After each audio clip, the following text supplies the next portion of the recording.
Dobrý deň, vítam vás na dnešnej prehliadke porastov. Dnes máme v kalendári už marec 2025 a máme za sebou veľmi dlhú periódu sucha, kedy nám od začiatku októbra na mnohých lokalitách Slovenska nespadol úhrn zrážok väčší ako 10 mm v jednom dáždi. Popri tejto perióde sucha sa porasty museli vysporiadať aj s extrémne nízkymi teplotami, holomrázmi, kedy nám teplota klesla na niektorých územiach pod -13 stupňov Celzia. Na základe týchto skutočností musíme prispôsobiť aj technológie ošetrenia, alebo teda tie prvé aplikácie do porastov, keďže v pôde máme obrovský vlahový deficit a niektoré porasty trpia poškodením po mrazoch. Porasty pšeníc neskoršie siatých, hlavne ide o pšenice siaté po kukurici, sú na väčšine lokalít Slovenska veľmi slabé. Rastlinky nám schádzali, dá sa povedať, počas celej zimy. Poďme sa spoločne pozrieť, ako to vyzerá na tomto poli. Ako môžete vidieť, porasty majú čo dobiehať, nakoľko toto pole veľmi nevyrovnane vzchádzalo, je to vidieť aj na tej fáze rastlín.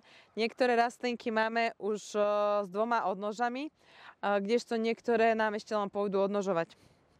Preto odporúčam zamerať sa v prvých aplikáciách na podporu koreňovej sústavy takýchto rastlín.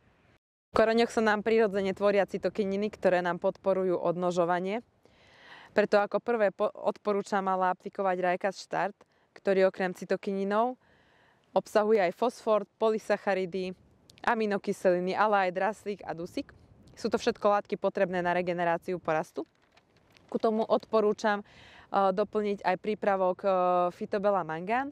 Mangán nám ovplyvňuje apikálnu dominanciu a podporuje odnožovanie porastu. Do tohto ošetrenia je vhodné doplniť aj náš prípravok Cuprum na dezinfekciu porastu. Presunuli sme sa na vedľajšiu parcelu, kde máme tiež osiatú pšenicu ozimnú. Ako môžete vidieť, tento porast je na tom kondične lepšie ako porast na predchádzajúcej parcele. Končeky listov na tejto pšenici sú poškodené mrazom. Je ale lepšie odnožená ako pšenica na predchádzajúcej parcele, má 2 silné odnože a 2 slabšie.